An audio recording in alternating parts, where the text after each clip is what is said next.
collegiate record. How does it feel? It feels good. Definitely a little bit different of a feeling than last time. Last time I knew we were going to run pretty fast. I didn't quite know it today was going to only one to come in and open up the season, get qualified in case I wanted to run the mile at nationals. So to come out here and run that right now is pretty cool. That's 2 now.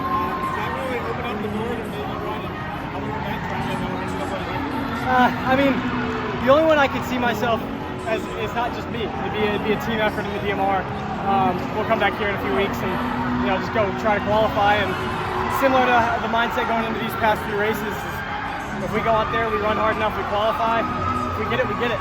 So take us through, I guess, like the 2 big moves is passing Colin at one point and then passing Robert Parkin up in the front of the race. Yeah, I know there was kind of a gap with Colin, like kind of the whole time. Sometimes he'd close it down, sometimes it would open up.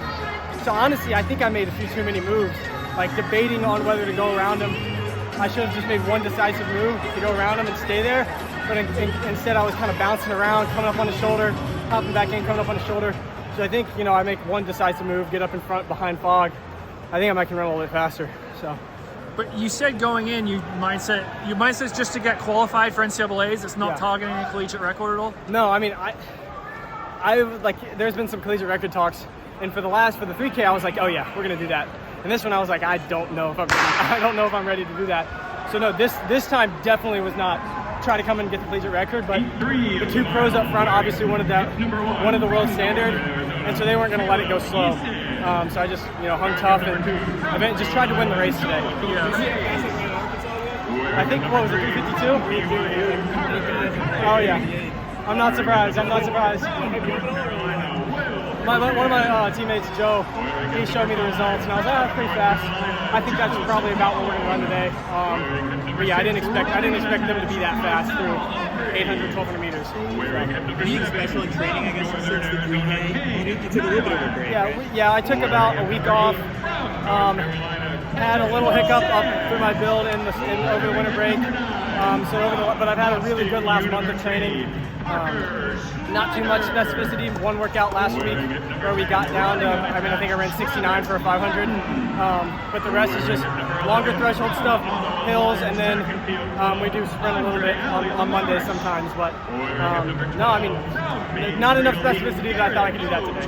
Have you done many, how hard have these workouts been since you've come back?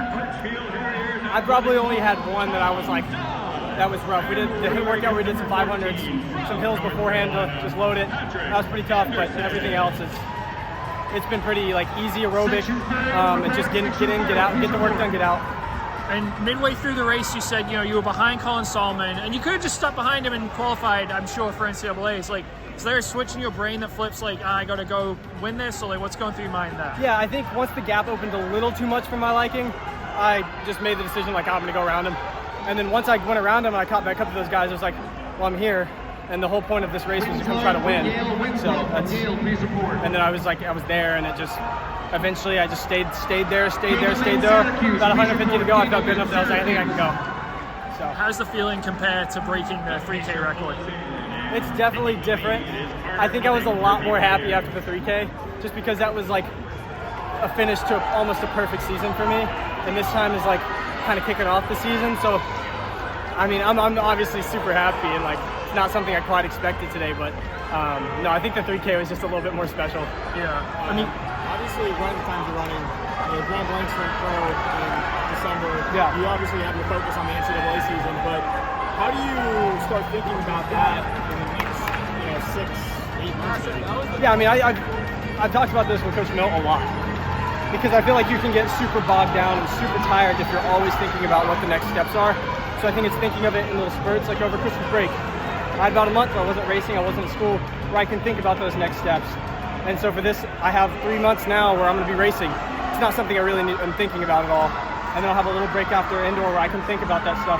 I think it'll just depend on how well the rest of the season goes, because obviously you run super fast times, but at the end of the day, they're times, and what sticks around forever are winning championships, and so that's definitely my focus over the next few months. And if things go well and opportunities arise over the summer or into next fall, then obviously that's that. But definitely want to focus on my collegiate season and run well and score some points for the team. Are you sticking around for tomorrow? I don't think so. I think we're headed back tomorrow morning. So go get some food tonight and enjoy it, and then head home and get back to work. So What races do you want to run at NCAA indoors? I don't know.